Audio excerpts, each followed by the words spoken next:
দেলোয়ার ভাইয়ের উদ্দেশ্যে একটা কথা বলি। তানভীর সব সময় খালি বলে দেলোয়ার ভাই যে কি বলবে, কারণ আমরা সবাই চটপটি খাচ্ছি। তো শুনুন। খাও, আমরা মার্কেট করতে ফুচকা চটপটি খাইতে আসছি। দেলোয়ার ভাই কালকে দেখলে বুতাইব, কি স্যার দেলোয়ার ভাই দেখলে বুতাইব। তোমরা আমার দেখো, তোমরা একলা একলা খাওয়ান তো।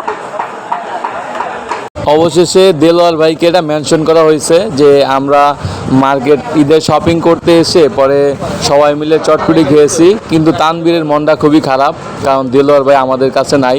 দেলোয়ার ভাই ঈদের ছুটিতে বাড়িতে গিয়েছে সবার সাথে। আর আশিক ভাই কতক্ষণ পর পর বলতেছে সেই স্বাদ সেই স্বাদ। আসলে দেলোয়ার ভাইকে আশিক ভাই বলতেছে সেই স্বাদ নাকি আমি এটাই বুঝলাম না, খালি বলতেছে সেই স্বাদ সেই স্বাদ। তো আপনারা বলবেন যে কে কতটা খেয়েছে আর কে কীরকম খেয়েছে। আমার মনে হচ্ছে সবচেয়ে বেশি আশিক ভাই আর তানভীরই খেয়েছে। আর যেহেতু আমার ছবি এখানে খুবই কম, আমার বাটিটাও ছোট।